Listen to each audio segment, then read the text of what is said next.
Boa noite a todos. E assim, mais uma vez, sejam todos bem-vindos à Casa do Caminho Santana. E a partir desse momento, vamos dedicar esses minutos que estaremos juntos para nós mesmos, para a nossa elevação espiritual, para a nossa compreensão espiritual e, acima de tudo, para nós entender conceitos novos ou conceitos que serão lembrados, repassados, que serão muito úteis para o nosso dia a dia, para a compreensão da nossa natureza divina ou espiritual, e podermos angariar mais forças, mais energias para o nosso trabalho aqui na matéria e nos relacionamentos normais aqui enquanto estamos encarnados. Assim, para lembrar mais uma vez, a casa tem atividades todos os dias. Palestras e passes todos os dias, menos às sextas-feiras. Segundas, terças e quintas, às 20 horas. Quartas-feiras, às 14 horas.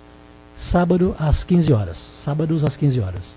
Ou seja, é sempre importante virem, quem for passar no plantão, ou seja, no atendimento fraterno, estar meia hora antes para poder ser encaminhado. O plantão de atendimento, já falei, é meia hora antes. Estamos realizando um curso preparatório do Espiritismo, ou seja, um curso preparatório para dar algumas noções do Espiritismo, né? Que ocorre todos os sábados a partir das 16 horas e 15 minutos. Então, ainda vaga, né? Quem quiser. A ideia é justamente deixar a pessoa a par do que é o Espiritismo. E aí, quando ela optar para um curso, ela está melhor informada, preparada para tal, né?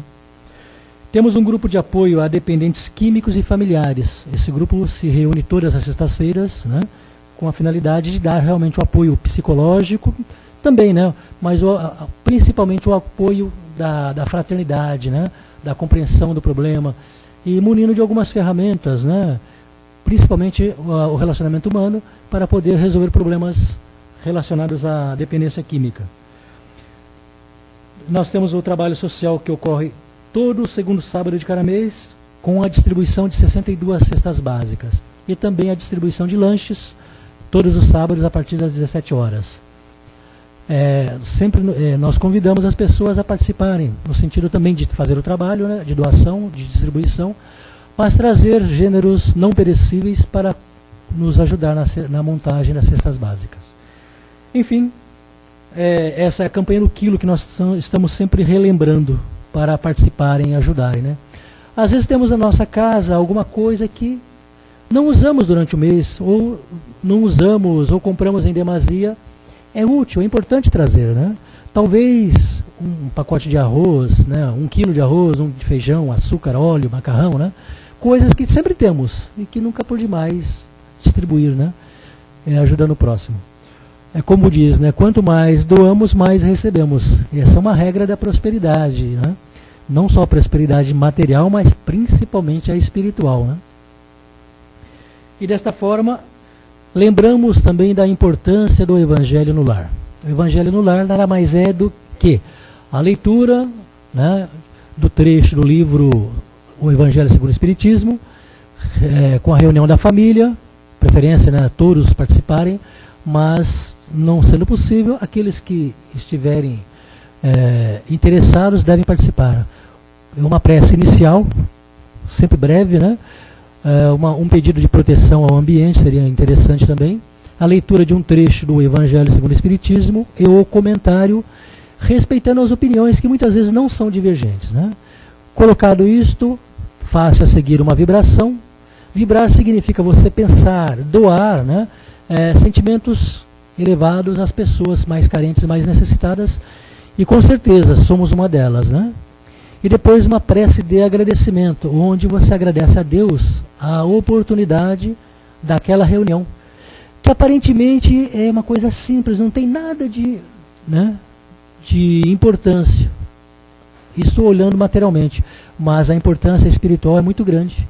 Esclarece a nós, esclarece aos familiares desencarnados que lá se encontram, orienta muitos espíritos que nós chamamos de obsessores, que nada mais são que simpatizantes e afins nossos, né?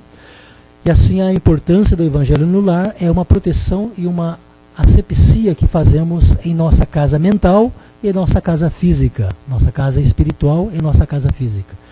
Desta forma, nós vamos assim passar realmente ao nosso preparo, através de uma pequena prece, né? para podermos estarmos mais sintonizados com a espiritualidade. Dificuldades materiais, afetivas, financeiras, econômicas, sociais, todos temos. Então é importante esse momento para nós reabastecermos de energias espirituais, energias físicas, para que possamos continuar o nosso trabalho na matéria. Ou seja, nosso trabalho enquanto estamos aqui na Terra estagiando nesse mundo belo de provas e expiações, onde nos descobrimos e nos entendemos a nossa natureza divina.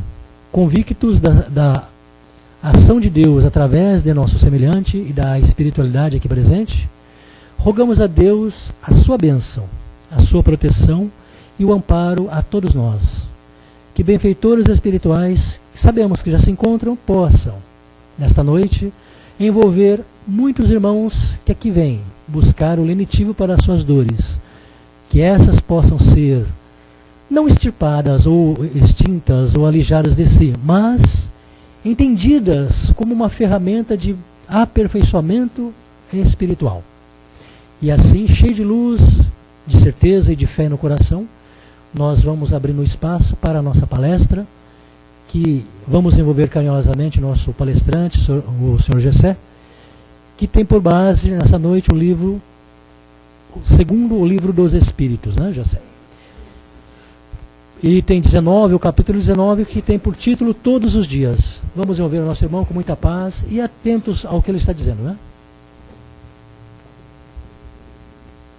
Boa noite a todos. Nós, como sempre fazemos, nós vamos trocar algumas informações acerca do tema dessa noite. E, na verdade, é uma conversa, né? Uma troca de conhecimento, que é o que fez com que nós nos dirigíssemos para essa casa essa noite. O tema é esse que foi dito, o título é Todos os Dias. E aí o título falando todos os dias, né, na verdade, ele não toca necessariamente no que é o tema, né? Mas nós vamos desenvolver falando sobre os obstáculos que nós temos que enfrentar na nossa vida. E a primeira palavra que eu gostaria de colocar aqui hoje para nós todos é a palavra perseverança. Então, começa assim. Não liguem para o meu... Né? Põe óculos, tira óculos, né? Porque já estou chegando numa idade que eu estou com um problema ortopédico, né? Que tem que fazer assim para enxergar. Livro dos Espíritos, Carlos A. Bacelli, irmão José, e aí coloca: sem dúvida o repouso serve para reparar as forças do corpo e é também necessário, a fim de deixar um pouco mais de liberdade à inteligência para elevar-se acima da matéria. E aí está falando de descanso, né? E eu comecei falando de obstáculo, e aí coloquei a palavra perseverança, e aí o pessoal está pensando assim, nossa, mas o que tem a ver uma coisa com outra, né? Na verdade, nós todos enfrentamos vários desafios na nossa vida. A nossa vida é desafio, o tempo inteiro, para todos nós. O planeta do qual nós fazemos parte, e ele é parte de um plano muito maior do que talvez a gente possa compreender aqui e agora, esse planeta é um planeta de expiação e prova. E sendo um planeta de expiação e prova, não há como não enfrentarmos desafios o tempo inteiro. Mesmo aqueles que abraçam a luz, e nós gostamos de achar que nós abraçamos a luz, todos nós estamos aqui hoje com o objetivo de tentar construir um pouquinho de luz dentro de nós. Todos os que abraçam a luz, eles têm alguns objetivos. Mas muitas vezes, porque a gente tem uma série de ilusões que são construídas ao longo da nossa vida, nós misturamos alguns conceitos. E em algum momento a palavra paradigma pode se estabelecer, tentando estabelecer consonância com esses outros conceitos que a gente tentou construir. O que é paradigma? Paradigmas são modelos de pensamento. Nós todos encarnados, nós temos alguns modelos de pensamento que são difíceis para nós tirarmos fora. É difícil para nós conseguirmos estabelecer algum conhecimento que fuja ou que ultrapasse esses paradigmas. Os paradigmas que nós construímos são paradigmas formados pela nossa sociedade, pela maneira como nós somos criados, pela forma como nós enfrentamos os nossos problemas, pela forma como nós trabalhamos, pela forma como nós criamos nossos filhos.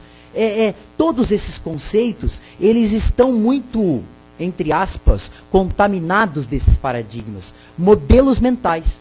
Então, por exemplo, vamos dar um exemplo para ficar um pouco mais claro. Nós trabalhamos.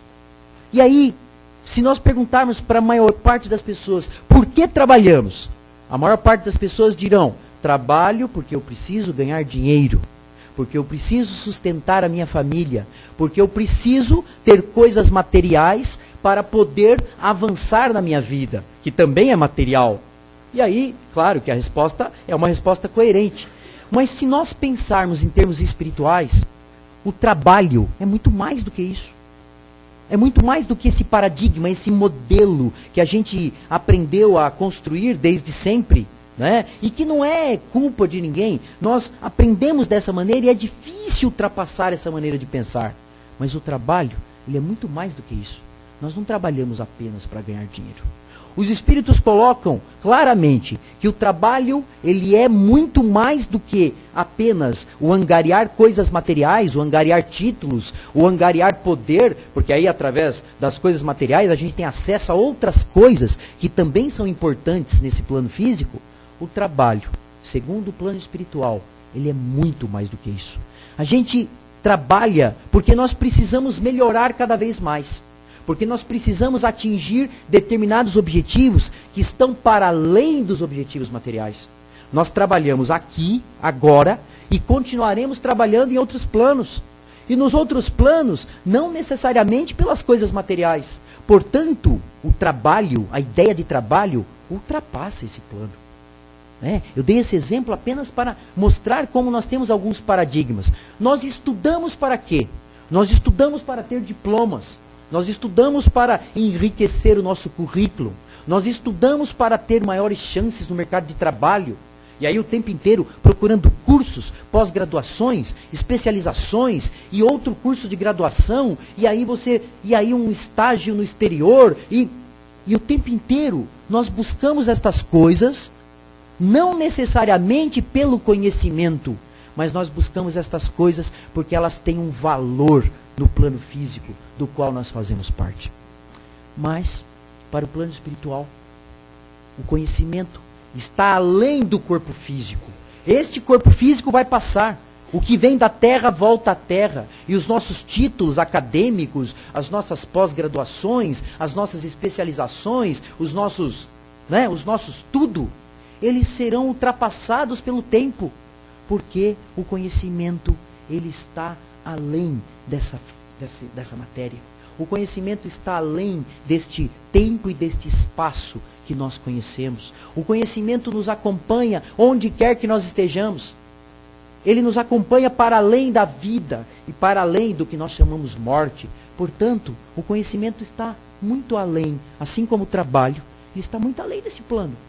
Nós não trabalhamos e não adquirimos conhecimento para ter essas coisas todas que nós falamos aqui. Nós precisamos ultrapassar esses conceitos, esses paradigmas, esses modelos mentais, que são modelos mentais que servem e que fazem, que têm uma lógica neste plano físico, mas que no plano espiritual, a dimensão do plano espiritual é tão maior que essas coisas empalidecem, perdem a força. Não é para isso, tem outras coisas maiores. E aí o que eu estou dizendo, não é importante estudar? Não é importante trabalhar? Claro que não.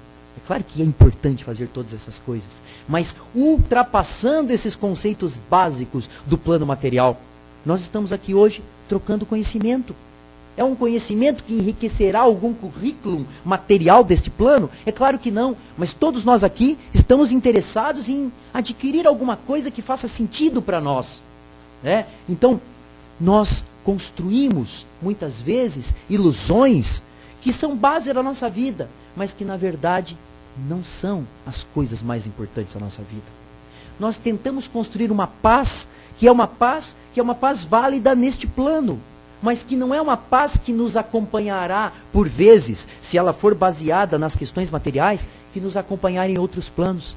Então, alguns autores espirituais, Emmanuel, por exemplo, em vários trechos, ele coloca claramente a paz que muitas vezes construímos, a paz que homens poderosos muitas vezes constroem nos seus palacetes, rodeados de muita riqueza material, é uma paz aparente.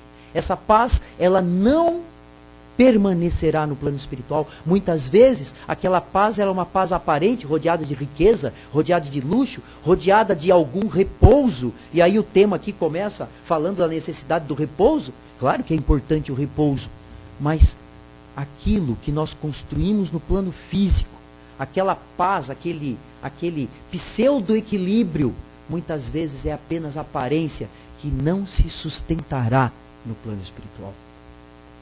E aí, nós todos, cristãos, que tentamos abraçar a luz, que tentamos construir essa luz dentro de nós, que já ultrapassamos aquele conceito de que as mensagens do Evangelho ou as mensagens do Reino de Deus devem ser procuradas em templos, devem ser procuradas em pessoas, devem ser procuradas em gurus, em algum tipo de coisa que nos dê força, que nos dê fortaleza.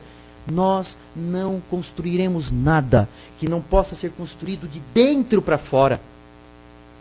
O reino de Deus está dentro de vós, não está nos templos, nas paredes, não está nas edificações, nos títulos pomposos de igrejas, em palácios que muitas vezes reluzem e são grandiosos, mas que não constroem de fato a beleza e a verdade de dentro para fora.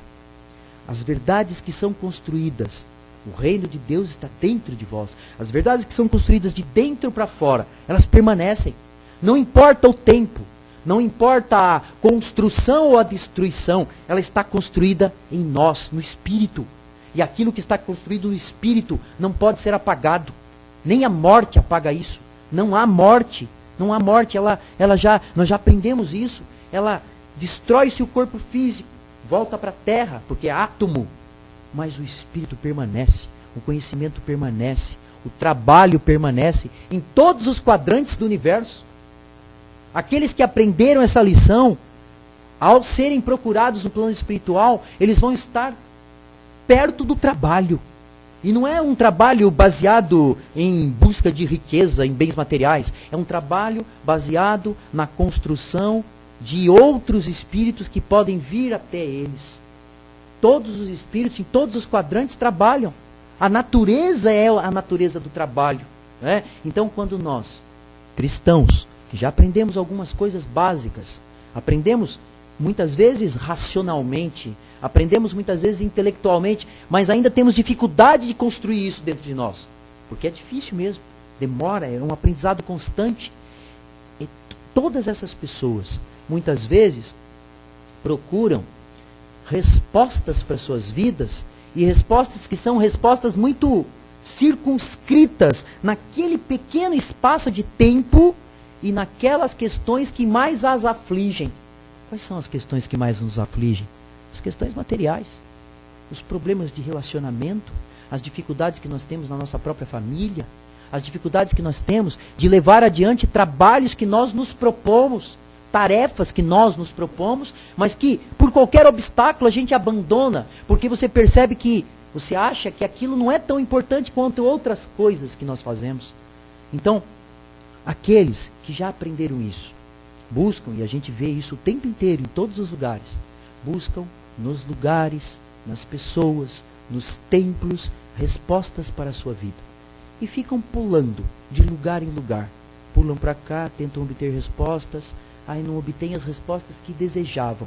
Pulam para outro lugar, tentam obter respostas, também não conseguem. E vão pulando de lugar em lugar, de galho em galho, tentando obter respostas que devem ser procuradas e construídas dentro de nós. Nós não vamos achar respostas nos templos, nas paredes suntuosas.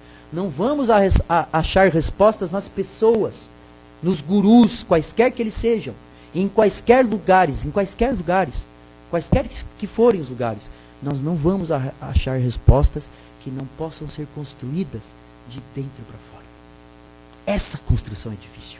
É por isso que eles colocam claramente, aqueles que tentam abraçar isso, e aí vem o título, né? Todos os dias, aqueles que tentam abraçar o Evangelho, que tentam abraçar o caminho da luz, que tentam abraçar os bons espíritos, que tentam abraçar qualquer construção no caminho do bem, muitas vezes não compreendem por que tem tanto obstáculo.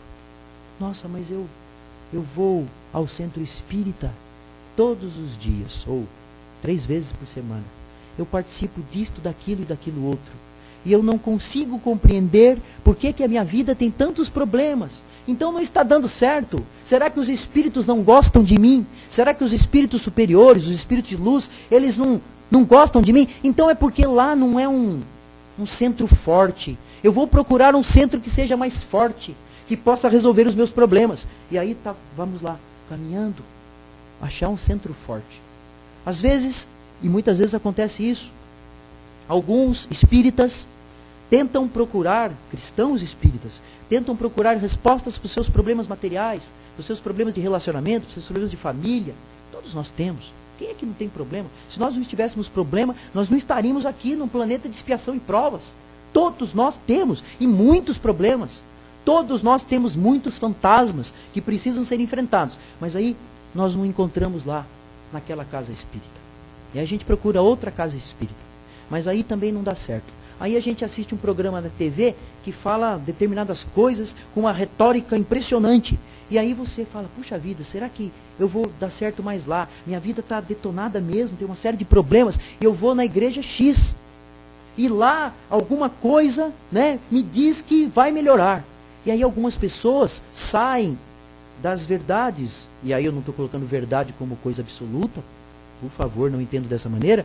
Saem dos aprendizados que nós tivemos no Espiritismo e muitas vezes vão procurar respostas, por exemplo, no protestantismo. Nada contra o protestantismo, mas né, são formas e formas, são visões diferenciadas acerca do Evangelho. São visões diferenciadas. E aí vai lá procurar. E aí acha que muda completamente os conceitos e depois, às vezes, ataca as ideias anteriores que que tinha aprendido durante muitos anos. A gente às vezes conhece casos assim. E aí você fala, puxa vida, mas aquele aprendizado anterior, será que não... O Evangelho, o reino de Deus, ele não é construído através de templos ou agremiações. Ele é construído dentro de nós. As verdades do Evangelho, elas ultrapassam conceitos religiosos. Se nós procurarmos as bases dos conceitos importantes em Jesus, e procurarmos as bases desses mesmos conceitos em outras tantas religiões, nós encontraremos a mesma essência. Todos os grandes construtores do bem, quaisquer que forem as grandes religiões do planeta Terra, a essência é a mesma. Eles estão ajudando a humanidade a construir verdades que precisam ser construídas de dentro para fora. E não ficar se apegando a determinados picuinhas, a coisinhas aqui e ali.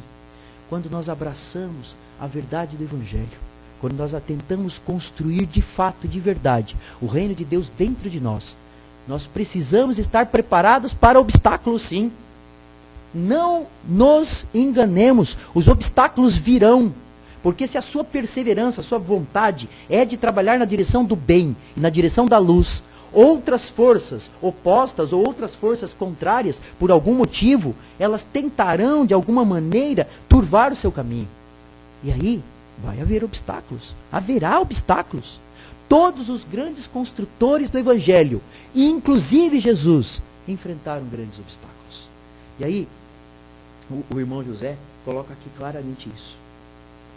Todos aqueles que se propõem seguir o Cristo não devem ignorar que o seu caminho se mostrava repleto de espinhos.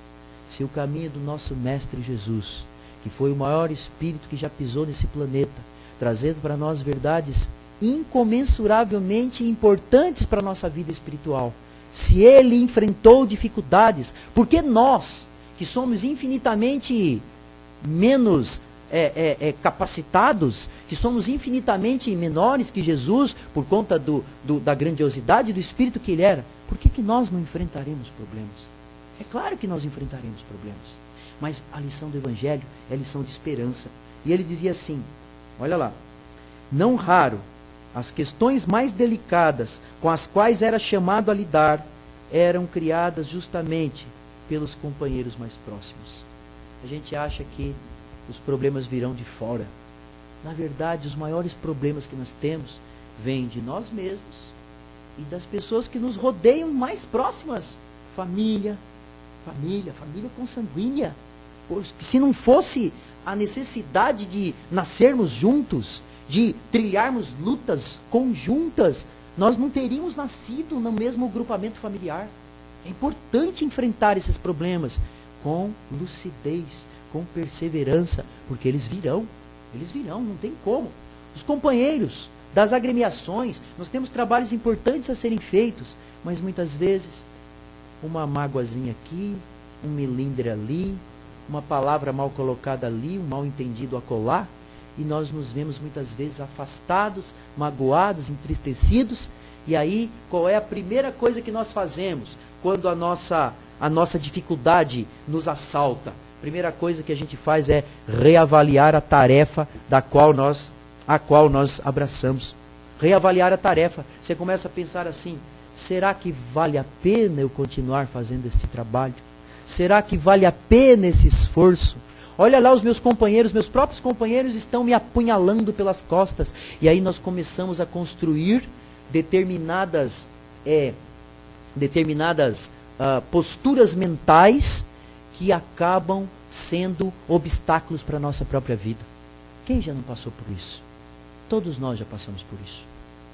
Quantas tarefas nós abandonamos no meio porque a gente não teve a perseverança suficiente para compreender que aquele obstáculo foi criado, mas que aquele obstáculo tinha que ser superado. E uma vez superado o obstáculo, nós nos tornaríamos mais fortes. As lutas da vida, quaisquer que elas sejam, elas servem para nos tornar mais fortes. Uma vez que nós passamos determinados obstáculos, outros virão, mas a gente estará mais forte para enfrentar esses outros que virão. E aí, em relação ainda a Jesus, eles dizem assim, o Espírito diz assim, irmão José, né, que escreveu esse texto para o livro, segundo o livro dos Espíritos, irmão José, pela psicografia de Carlos Abacelli. De uma hora para outra, companheiros de invejável serenidade, aqueles que a gente nunca espera, se desgastarão, originando situações de grande embaraço para todos os integrantes da equipe de trabalho da casa. Tudo, enfim, concorrerá para que ele se decepcione e submeta a uma reavaliação o seu esforço na tarefa, que, segundo imagina, deveria apenas e tão somente lhe proporcionar alegria e paz. A gente abraça uma tarefa e a gente acha, eu estou indo no centro espírita, agora minha vida vai melhorar e tudo será mil maravilhas. Eu estou trabalhando, o trabalho vai dar certo e eu terei muita alegria e muita paz. Claro que sim, nós construiremos isso, mas isso é um trabalho constante, é um trabalho perseverante, não é um trabalho que não dá para nós dizermos, olha, ele será construído de hoje para amanhã e amanhã será só um caminho de paz. Não é assim que funciona. Todos aqueles que se propõem a seguir o Cristo devem compreender isso. Os seus irmãos, os próprios irmãos de Jesus, acusaram-no de loucura. Irmãos consanguíneos. Jesus tinha irmãos, né, consanguíneos da mesma mãe, do mesmo pai. Está lá no Evangelho. E ele fala assim, os irmãos dele, né, vendo que ele estava falando das mensagens do alto e falando de um pai que eles não conheciam daquela maneira, intentaram convencer aos outros que o irmão estava louco. Foram buscar a mãe para dizer, olha, Jesus está louco, amarremo-nos, vamos amarrá-lo, porque ele está louco, ele perdeu o juízo. Irmãos consanguíneos. Os apóstolos viviam disputando entre si quem seria o maior no reino dos céus. E Jesus ensinando as grandes verdades, ensinando por parábolas, de forma que todos compreendessem o que ele estava dizendo, e os discípulos estavam brigando por coisas que eram os paradigmas parecidos com o que eles assemelhavam no plano terrestre, quem seria o maior no reino dos céus. Quando Jesus falava do reino dos céus, eles imaginavam que Jesus seria alguma espécie de rei lá, e quem se sentaria à sua direita e à sua esquerda. Imagina Jesus, né, tendo que ensinar isso, assim, mas olha, não é isso, vocês estão entendendo errado, vocês estão comparando o reino de Deus com as questões aqui da terra, poder aqui da terra, as questões todas de riqueza, de dificuldade que nós temos aqui, mas que não tem nada a ver com o reino de Deus. Dá licença só um minutinho. Então, ele diz assim: a multidão que o acompanhava permanecia na expectativa de que ele fosse capaz de promover cada vez maiores prodígios. Esperavam de Jesus milagres o tempo inteiro. Ao arrepio das forças naturais, como se isso fosse possível. Esperavam que Jesus fizesse cada vez maiores e melhores coisas que maravilhassem a todos. Esperavam grandes espetáculos de mágica. Não era esse o papel de Jesus. A mesma multidão que apalpava Jesus e batia palmas em determinados momentos, foi a mesma multidão que gritou: soltem Barrabás. E aí Pôncio Pilatos pergunta: e o que eu faço com este homem? Eu que não vi nenhum mal neste homem, o que eu faço com este homem? E a multidão gritou: crucifiquem-no. Jesus estava preparado para dificuldades. Os mesmos discípulos que ficavam brigando, discutindo entre eles, se altercando, para ver quem seria o maior no reino dos céus, foram os mesmos discípulos que não conseguiram orar com Jesus uma noite, quando ele estava no Getsemane. Ele sabia que ele seria preso, ele sabia as agruras que ele ia passar no corpo físico, até que o corpo dele voltasse para a terra. Ele sabia as agruras que ele ia passar, e ele precisava de forças do alto. E aí, como é que nós fazemos para angariar forças? Nós oramos, nós aprendemos com Jesus isso. Quando ele precisou de forças do alto, ele ia até o Pai e dizia: Pai, Pai, Pai, se possível, passa de mim este cálice. Mas ele sabia: seja feita a vontade de Deus. Ele sabia que ele ia enfrentar dificuldades. Nasceu numa manjedoura, nasceu simples, o mínimo, absolutamente simples. Os judeus esperavam um grande rei, esperavam um grande guerreiro que viesse livrá-lo do Império Romano. Não veio. Veio um menino simples, numa manjedoura, que nasceu entre pessoas simples do campo.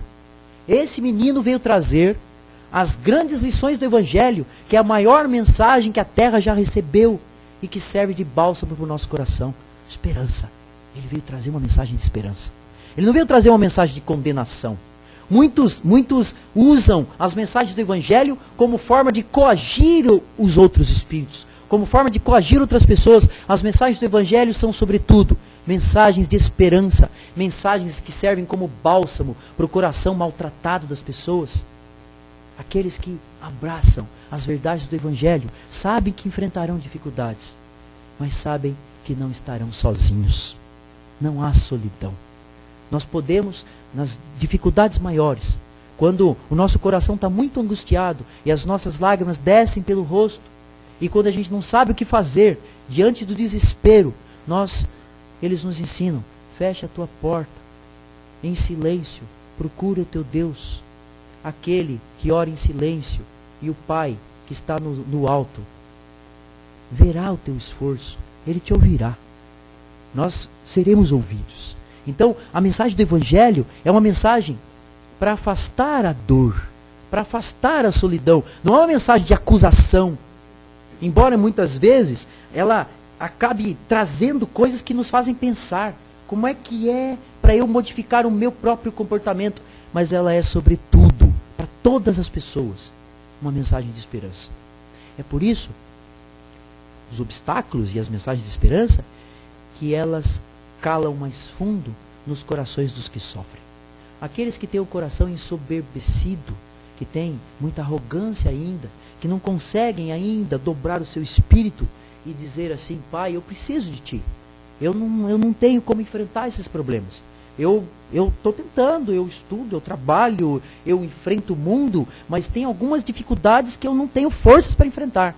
Essas pessoas que têm essa humildade, que conseguiram essa humildade diante de Deus, E diante dos espíritos de luz, essas pessoas têm o coração, já sofreram muito, e têm o coração mais preparado para as verdades do Evangelho.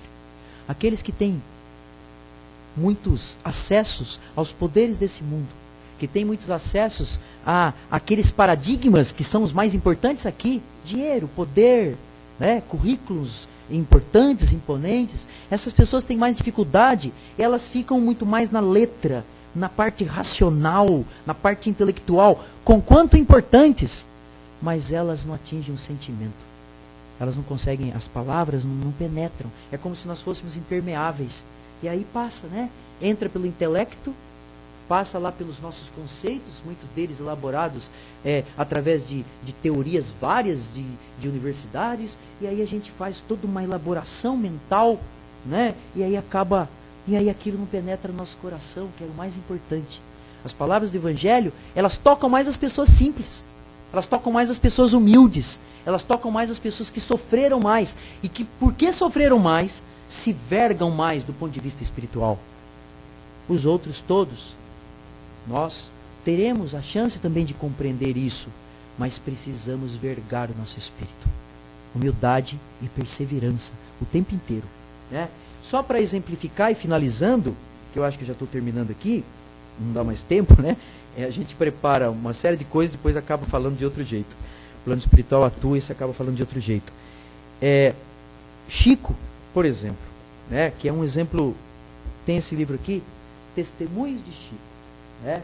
E aí são várias cartas escritas por ele, durante anos, ele se correspondeu com várias pessoas, e nas cartas, as cartas, no calor dos acontecimentos, revelam as pessoas. E aí você consegue compreender pelas entrelinhas e pelas afirmativas do Chico, como ele vivia, como ele pensava, de que forma ele enfrentava os obstáculos. A gente acha que a vida dele foi fácil porque ele foi o maior médium. Muito pelo contrário, ele enfrentou dificuldades o tempo inteiro. Dos próprios irmãos, confrades espíritas, tomou muita bordoada, o tempo inteiro, críticas, não é? E o que ele fez? Que aí Emmanuel o tempo inteiro, quando ele queria, porque nós somos falhos, todo mundo, né? E aí a gente dá aquelas escorregadas, o Emmanuel chamava a atenção dele e falava, olha, persevera, mantenha a oração. Mas ele está falando mentira contra mim, isso é tudo calúnia, eu preciso responder. Não responda nada. Diante da calúnia, da difamação, diante de coisas que tentam afetar o seu trabalho de construção espiritual, você deve calar-se. Era isso que eles ensinavam. Difícil a gente aprender essa lição, né? A gente deve calar-se, orar, orar, orar e orar. E ele fala aqui, né, em alguns momentos você vê aqui, visitas perturbadoras. Ismael até hoje não apareceu, 10 de novembro de 1946. Continuo a esperá-lo. Quem está aqui é o nosso irmão Pontinhos, aquele jornalista de Pontinhos. Está lembrado? Ele vem fazendo há muito grandes publicações perturbantes. Confidencialmente, digo-te que ele deve ser terrivelmente obsidiado. Né? Aqui você percebe que o homem dele já, né, não precisava ter falado isso, mas ele falou, né, que mostra que ele é como nós, ele né, é uma tragédia volante. Aí ele já fez uma crítica um pouco mais pesada, né? Esse nosso confrade está aqui e não sei quando sairá. Já prevejo a confusão que ele vai fazer comigo pelo jornal. Jornalista, acho que estava, né, malhando ele pelo jornal. Mas louvado seja Deus. É a única frase que posso empregar. Chico recebe uma visita, mas nem sempre. Aí o comentário, né, da autora, é Sueli Caldas Schubert, né, e ela faz o comentário desse pequeno trecho. Ela diz assim, Chico recebe uma visita. Nem sempre as pessoas que o visitam têm uma finalidade pacífica, benéfica ou edificante. Alguns o visitam com o fim de perturbá-lo. Instalam-se ao seu lado e vão criando confusões de diferentes maneiras. Agem como verdadeiros obsessores encarnados e autênticos instrumentos das trevas. No transcurso dos anos, muitos desses irmãos se aproximaram de Chico, que os tolerou com paciência verdadeiramente evangélica. No episódio acima, ele resguarda-se na confiança em Deus e espera os resultados. Agradeço. Aí, muitos críticos estão sempre cobrando, reprovando, verberando, e invariavelmente dizem que poderiam fazer melhor. Um outro tipo de críticos são os que idealizam algum trabalho, mas não perdem o veso de fiscalizar os companheiros, enxergando defeitos e falhas em todas as atividades que estes realizam. Nessa mesma carta, Chico nos mostra como agir, prosseguir trabalhando com paciência, fé e perseverança, que é a primeira palavra com a qual eu comecei a nossa conversa essa noite. Gente, muito obrigado aí pela paciência.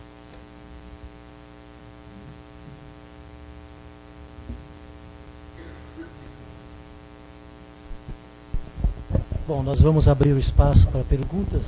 Temos 10 minutos, né? Mais ou menos 10, né? Então, quem quiser fazer alguma pergunta ao Gessé, esteja à vontade. Pergunta, colocação.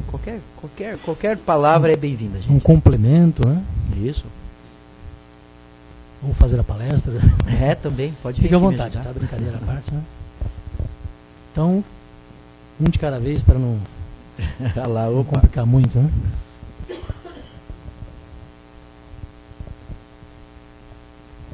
Oi. Eu queria que você falasse mais um pouquinho daquela parte que você disse, que às vezes algumas pessoas se aproveitam do que está escrito lá no Evangelho para tocar o coração da outra, e quando as pessoas já estão com o coração aberto para receber a palavra do Evangelho. Achei isso bem bonito. Assim. O Evangelho, ele é uma mensagem de luz e de esperança, conforme foi dito. Mas ele está além das agremiações religiosas, que é uma coisa que a gente precisa aprender de uma vez por todas. Não é a religião, qualquer que ela seja o espiritismo, seja o catolicismo, seja as várias modalidades de protestantismo, não são elas que são donas do Evangelho. O Evangelho ultrapassa essas agremiações. Portanto, a construção do Evangelho, ela depende de nós. Ela não depende de uma pessoa em específico, de um grupo em específico, ou de uma agremiação religiosa. Qualquer que seja ela, qualquer que seja o seu tamanho, não é isso. A construção do Evangelho está dentro de nós. Infelizmente, o Evangelho, algumas pessoas se utilizam do Evangelho para dominar, para manipular, isso é terrível. Essas pessoas, com certeza, esses nossos irmãozinhos, eles serão cobrados. Eles serão cobrados porque o que eles fazem com o Evangelho vai ser cobrado de alguma maneira. Eles vão precisar explicar por que eles levaram as pessoas a determinados caminhos, para determinados conceitos que não são aqueles necessariamente para construir pessoas melhores, um mundo melhor. Então, muitas vezes, infelizmente, a palavra do Evangelho, ela é torcida, ela é, né? E quando a pessoa ela está vulnerável, ela está mais apta a receber essas palavras. Neste momento, ela pode ser um receptáculo, tanto para a construção da luz e para erguer essa pessoa e transformá-la numa pessoa melhor, como ela pode ser manipulada por pessoas inescrupulosas. E aí é que, aquele momento, né, que eu fiz uma pequena alusão a isso, né? Quanto mais você está sofrendo, mais vulnerável você está. Quando as pessoas estão sofrendo, quando as pessoas estão enfrentando obstáculos na sua vida, sem ter um alicerce claro ainda para enfrentar aquilo, elas são presas fáceis de algumas manipulações. E isso é terrível. Isso é terrível, a gente tem que tomar cuidado com isso. Então, é necessário estudar constantemente. É necessário trabalhar constantemente. Saber que a construção do reino de Deus, ela não é uma tarefa fácil. Ela não é uma tarefa que vai ser construída de um dia para o outro. Ora, hoje eu mudei e amanhã eu sou outra pessoa. O Espírito precisa de maturação. Essa maturação, ela é um trabalho constante. Nós não vamos modificar da noite para o dia. Quando nós desencarnamos, nós não seremos espíritos melhores ou piores porque desencarnamos. O fato de estarmos no plano espiritual não muda a nossa essência, o que nós somos. Então o trabalho de construção do reino de Deus é um trabalho constante e demorado.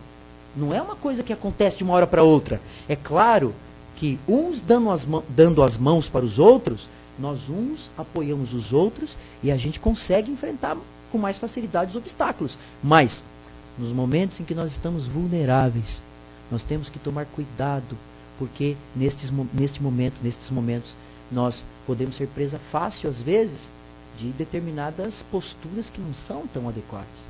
Né? Então, o ponto é aí. Né? Agora, por isso que é importante, a construção do reino de Deus não depende de locais específicos, nem depende de pessoas específicas. Elas dependem de nós próprios. Nós devemos construir o reino de Deus dentro de nós, de dentro para fora. Não está num templo no Tibete. Nós não vamos achar respostas para a vida no templo no Tibete. Respostas com o monge fulano de tal, com o pastor fulano de tal, com o padre fulano de tal. Essas respostas não estarão com estas pessoas. Elas precisam ser construídas em nós. E é gradativo isso. Claro que muitas vezes essas pessoas são instrumentos do alto, colocam palavras importantes, elas constroem, né? Que a gente usa o que nos serve, né? Usa aquilo que serve para nos deixar melhores e continua estudando, trabalhando e caminhando na direção da luz. Mas nós devemos construir nosso caminho. Não deixar que outros construam para nós. Mas se eu pegar o Evangelho e distorcer, que nem você colocou aí, para uma outra pessoa, eu vou tá fazendo mal para essa pessoa. Não, mas então, na verdade, o nosso mundo, e eu comecei a palestra aqui falando sobre paradigmas, né? O nosso mundo, ele está cheio de paradigmas e modelos que, na verdade, são mais conformes às coisas materiais. Então, o que nós estamos tentando construir aqui é demonstrar que as construções do nosso espírito estão além desse tempo presente e das coisas materiais. Então, o que acontece em muitos lugares? As pessoas usam as palavras, quaisquer palavras são sujeitas às torções. Não é só as palavras do Evangelho, não. Quaisquer palavras. As palavras, elas têm, né? Quem consegue construí-las e usá-las, consegue muitas vezes manipulá-las. Então a gente tem que tomar cuidado como é que elas estão sendo usadas. É instrumento, palavra é instrumento. Palavra, é através da palavra que você constrói coisas. O que nós estamos fazendo aqui? Nós estamos construindo ideias através das palavras. Então, quando as coisas são montadas de acordo com os paradigmas desse mundo, e aí muitas vezes isso é possível, inclusive nas religiões, você começa a ter a força das trevas atuando. Né? Elas se infiltram em tudo. Porque você fala, não, mas não é possível isso em tal lugar, em tal lugar. É possível sim. Em todos os lugares onde há a possibilidade de sombras, isso vai atrair outras sombras. Né? E aí, a infiltração, você tem infiltração. Em todos os lugares isso é possível.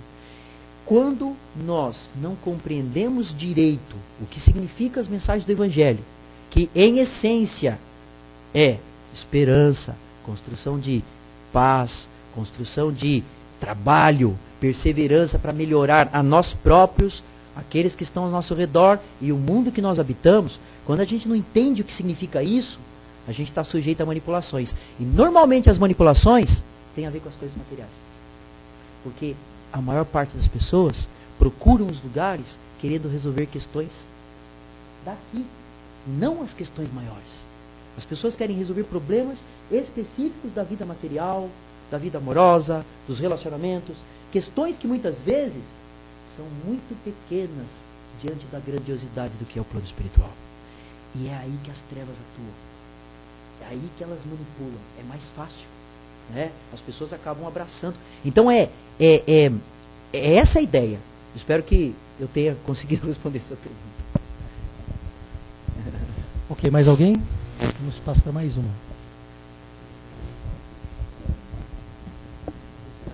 Vamos agradecer ao Gessé pela palestra. Ele permanecerá mais alguns instantes, não, mais alguns minutos. E procurem-o se tiverem mais dúvidas. Tá joia, gente. Obrigado, viu, pela atenção.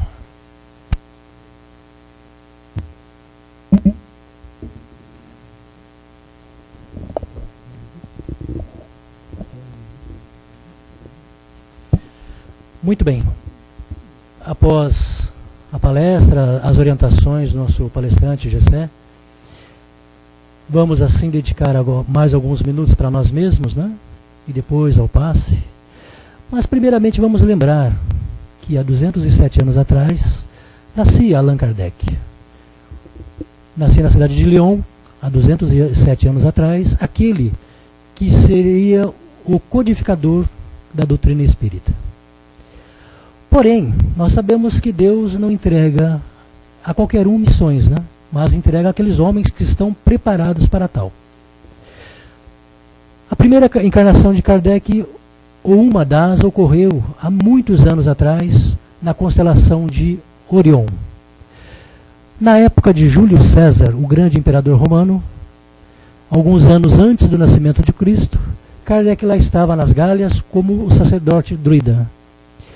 Contemporâneo a Jesus, lá estava Kardec na figura do centurião romano chamado Quirilius. Posteriormente ele veio como João Ganso, ou Jean Rus, um grande filósofo estudioso do cristianismo. Posteriormente, Kardec veio, há 207 anos atrás, como Denisard, ou Hippolyte Léon Denisard Rivail. Este homem, preparado pelo plano maior, trouxe para nós, através de uma pleiade de espíritos superiores, designados espíritos de verdade, trouxe para nós a doutrina espírita, que nada mais é que a doutrina dos espíritos, que vem lembrar o Evangelho de Jesus, relembrar aquilo que esquecemos, para que possamos aplicar no nosso dia a dia, todos os dias. Não há fórmulas misteriosas, ou místicas, ou míticas, mas sim viver a vida como filho de Deus. O trabalho para enriquecer ou para desenvolver o intelecto, e os relacionamentos para enriquecer a nossa alma no amor, ou abrilhantá-la no amor. E assim, vamos passar para as nossas vibrações. Sabemos que vibrar significa irradiar de nossos corações sentimentos, pensamentos elevados em benefício de irmãos mais carentes e mais necessitados. Assim, vamos vibrar para que haja paz no mundo, para que haja paz no Brasil, vendo a figura do Mestre Jesus, envolvendo o nosso orbe terreno com seu manto alvíssimo, esparzindo ali luzes ou energias sutis que tocam a todos nós, dando-nos a serenidade, o equilíbrio e a luta para o bem. Vamos assim vibrar intensamente saúde e levá-la a todos os hospitais, Santa Casas, pronto-socorros, lugares onde haja um leito de dor, que lá a saúde, a tranquilidade, a serenidade possam ser assim exercidas, lembradas. Vamos levar equilíbrio para os desesperados e suicidas, confraternização para que haja a união de todas as religiões ou todos os líderes voltados ao Evangelho de Jesus, ou à unicidade da divindade, que é o nosso Deus. Vamos vibrar intensamente, muito amor, muita paz, e irradiar para todos os cantos da terra onde haja trevas, onde haja maldade, intolerância, guerras. Aí sim precisamos vibrar amor, luz, serenidade, fraternidade, e envolver esses corações distantes do amor de Deus, distantes do conhecimento de Deus, para que esses irmãos, e no momento oportuno, possam ser tocados em seus corações, aí sim tornando-se grandes trabalhadores da causa de Jesus. Vamos vibrar neste momento muita luz, muita paz e amor, envolver esses irmãos espirituais que aqui se encontram, que atentamente ouviram a palestra, avaliando seu estado evolutivo, o tempo malbaratado, satisfeitos por poder receber a bendita oportunidade de entender, procurar o trabalho espiritual, preparar-se para uma nova vida. Vamos envolvê-lo em luz, amor, paz, serenidade, pedindo a Deus, através de Jesus, que fortaleça-os no ânimo, na coragem, no querer, para que possam quando encarnados, ser fortes, menos pusilânimes, mais corajosos para enfrentar as adversidades, porque todos nós estamos sujeitos. A dor, o sofrimento são leis de correção, são leis de desenvolvimento de nosso espírito. E assim, satisfeitos, felizes e confortados no amor de Deus e de Jesus, nós agradecemos ao Pai Amantíssimo por tudo que nos concede e pedimos assim a proteção e o amparo para o nosso passe. E sabemos que o passe é uma transfusão de energias do plano espiritual ou dos espíritos para nós encarnados, através do representante que é o passista. Assim vamos estar preparados para receber mais uma vez essa dádiva e agradecer sempre a oportunidade recebida. Graças a Deus. E assim pedimos que permaneçam em seus lugares, em silêncio, para serem encaminhados ao passe.